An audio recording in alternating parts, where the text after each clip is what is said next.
Hey guys, it's Frank and Kevin from Cruising with Wheels. So what are we going to talk about today? Well, today's topic is all about the changes and all the wonderful things that's happened in the cruising industry. Yeah, it's changed a lot over the years, hasn't it? It has. So we're going to talk about the top 10 cruise ship innovations.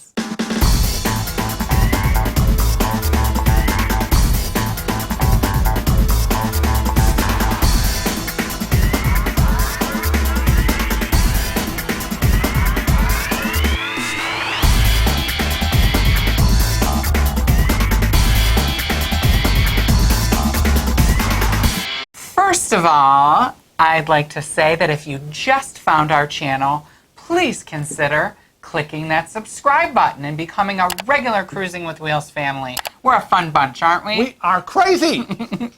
So let's get right into today's video. Okay, what's number one on the list? Number one on the list is going to be virtual views. You know, technology has really taken a huge leap forward in the cruise industry. And for those people that want that view, that balcony, that whatever, and maybe can't afford the price, you can still avail yourself with a view. Now, many of you know that Frank and I generally only do inside cabins, and that's because it's cost prohibitive for us to cruise as often as we would like if we always did balconies. Right. So we prefer to take the inside cabin. But Royal Caribbean Cruise Line pioneered the concept of a virtual balcony.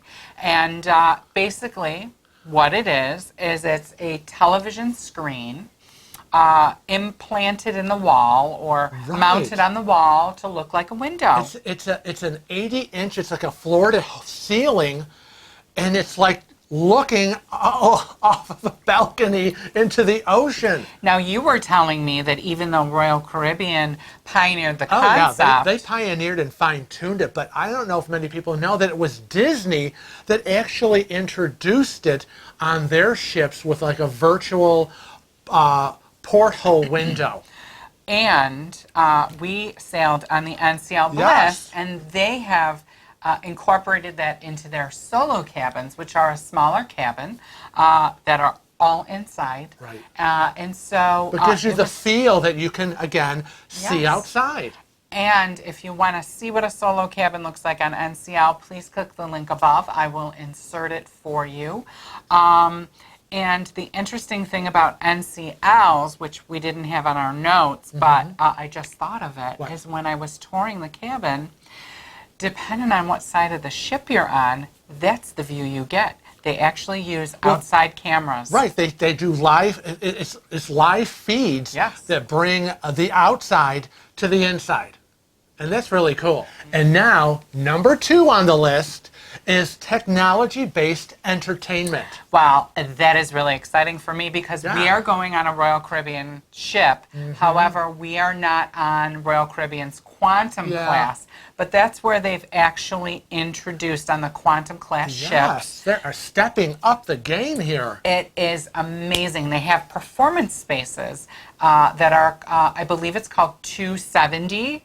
And basically with 270, it's a Vistarama. I love that Vistarama. It's a huge floor-to-ceiling glass wall, and it transforms into a like a theater. Right. Okay. So, and you were saying it's bigger than IMAX. It's supposed to be twice as large as like the IMAX cinemas.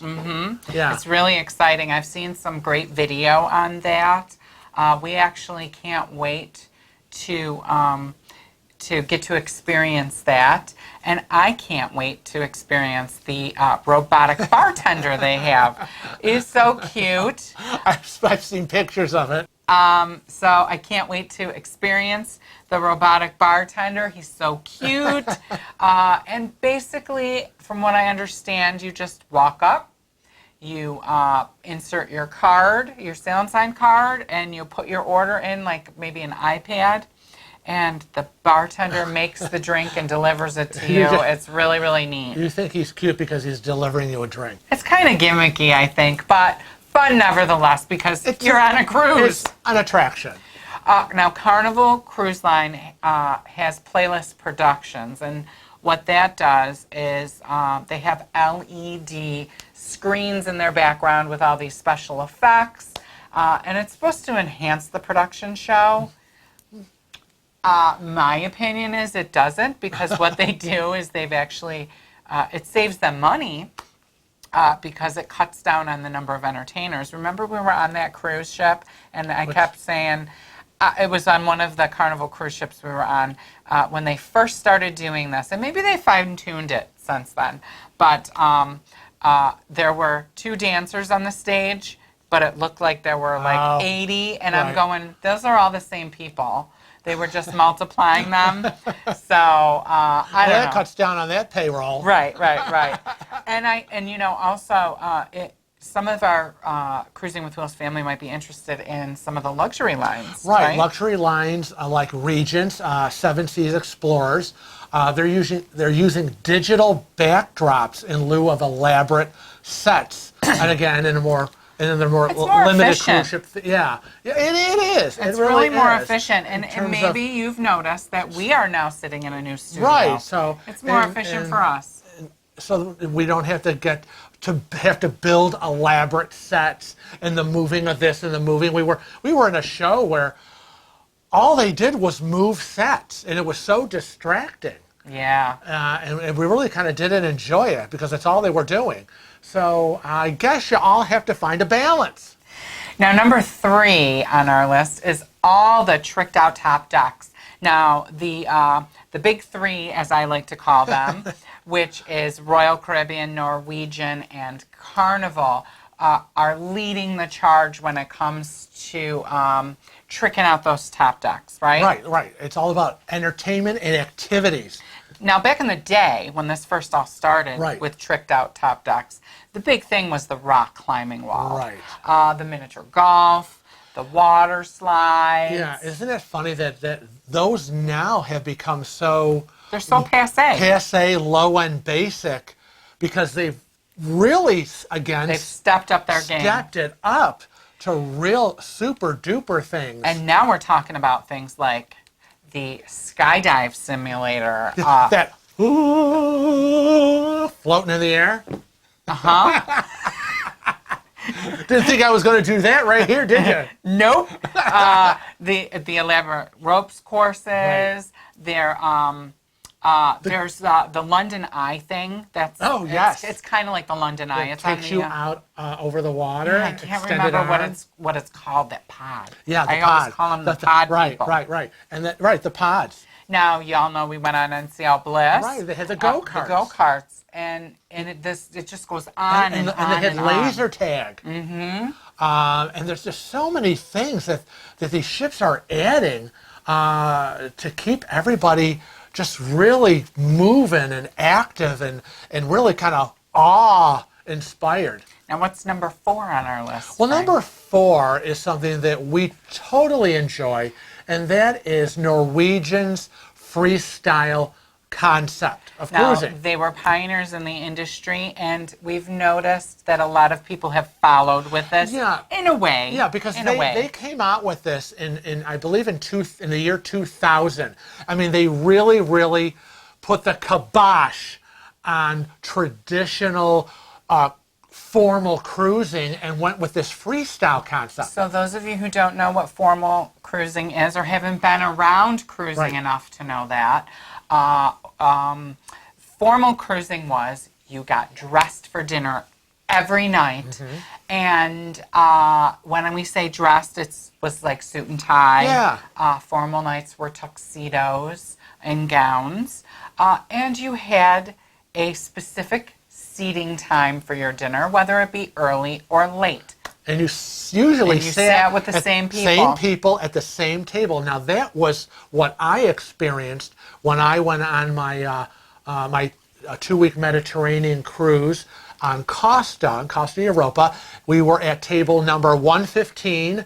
We sat with the same people at the same time, and we were in our suits and ties. Now, Norwegian's concept of freestyle cruising is you eat when you want, where you want, with who you want.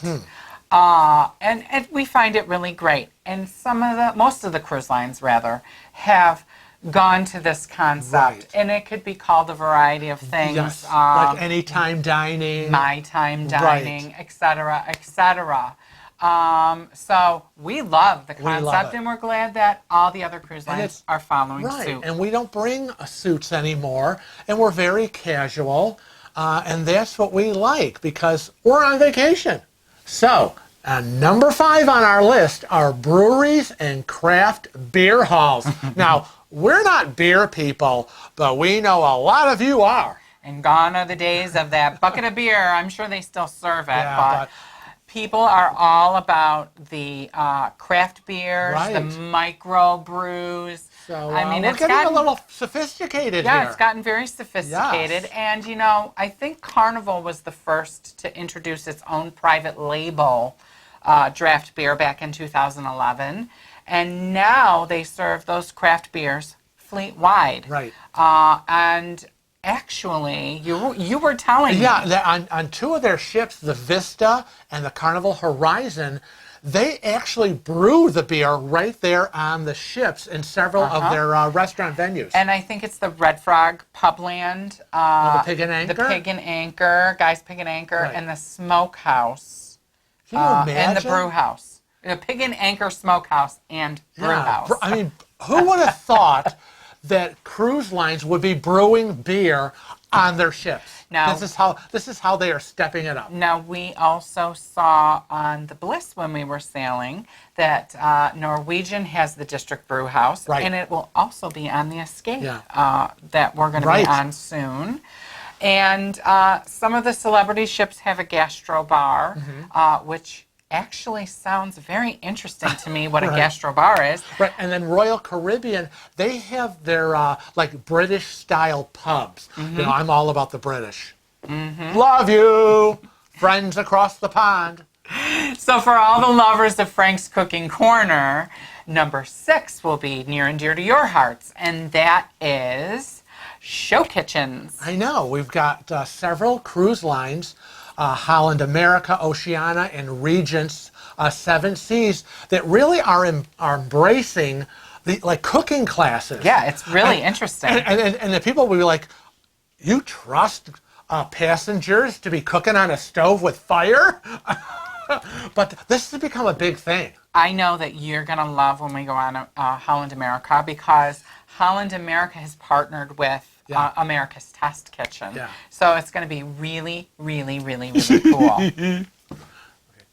And number 7 on our list are exclusive access suite areas.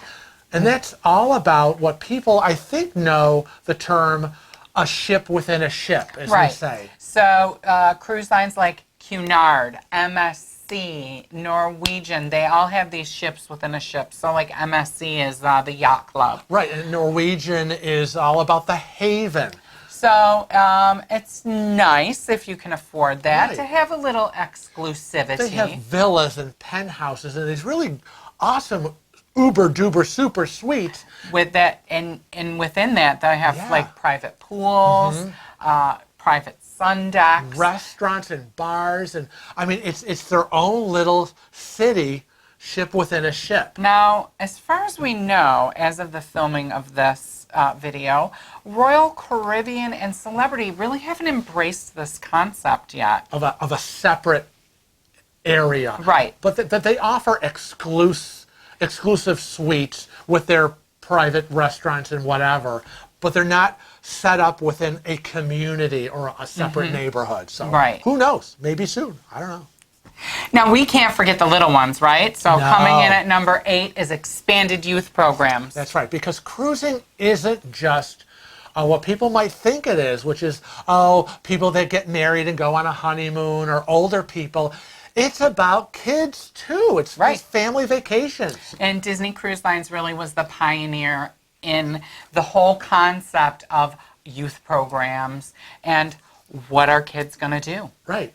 And they've brought so many of themes to their ships. And a lot of the cruise lines have followed suit in terms of these themes like Dr. Seuss and Star Dr. Wars. Seuss is on Carnival, and Star Wars and Legos. Oh, right. We forgot about the Legos. I know. We love Legos. And Mickey Mouse. Now Norwegian. We have to also say that Norwegian usually partners with Nickelodeon. Right. So we're not going to show favoritism to Disney or Nickelodeon But they're or whatever. all doing it, and it's a great thing. Right. And they have great things like mocktail bars for the kids. I know. And they've set up like dance clubs and lounges for like preteens and teens, and they've got gaming stations and computer. It's amazing. I know. It's baking projects. They like to keep everybody busy. Bake those cupcakes. Make those cookies. Dress up.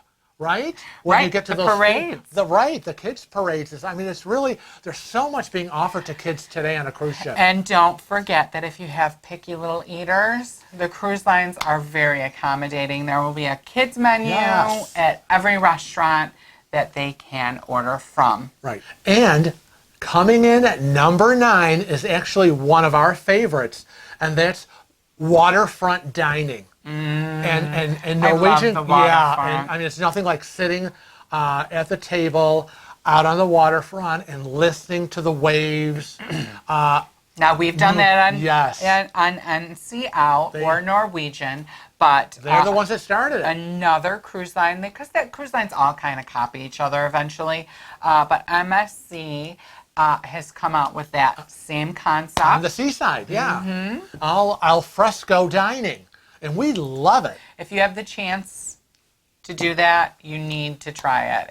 It's really magical. It really is. It's so soothing to be out there, and especially as the sun sets and the moonlight, and you're eating dinner, and it's romantic, and it's really cool.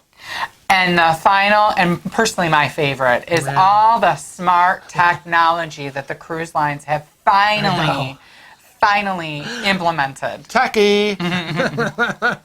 We really enjoyed, we were on our, and it was the Bliss we were on, where they have the interactive touch screens throughout the ship, where you can actually go and ding, ding, ding, ding, and check on they've added them to all of their cruise restaurant ships reservations and so many things. And what I personally loved was the fact that you can actually convert the screen for someone who is in a wheelchair or a scooter, and it brings everything to a lower level on the screen. And instead of going this way, it goes sideways, so that I would be able to access the information. Now, NCL isn't the only cruise line. A lot of the cruise lines have gone to that concept now. I know some Royal ships, some Princess ships, Holland America. A bunch of the lines have done that. And some of the other lines are also introducing RFID bracelets instead of your sail and sign card, which is awesome. I know. Can you imagine everything? Just wear the bracelet, doink. Make a purchase, doink. And it does things like, making a purchase, opening doors, checking on your kids. Your kids can check in. That's awesome. Exiting the ship, entering back on the ship. Instead of dinking the card in their little machine, it's the bracelet.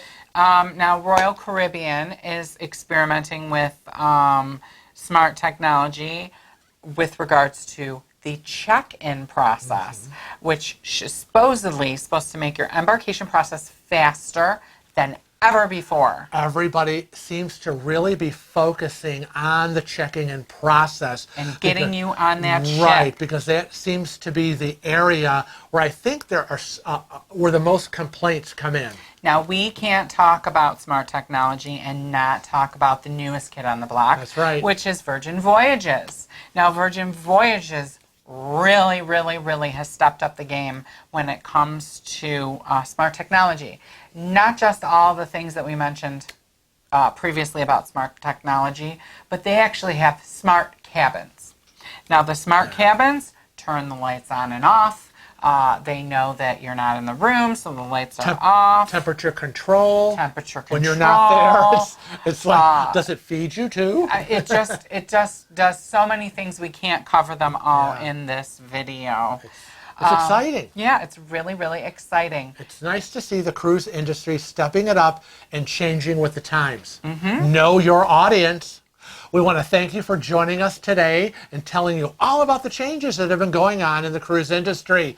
And we'll see you again in the future. But until then, remember to always travel safe and cruise often.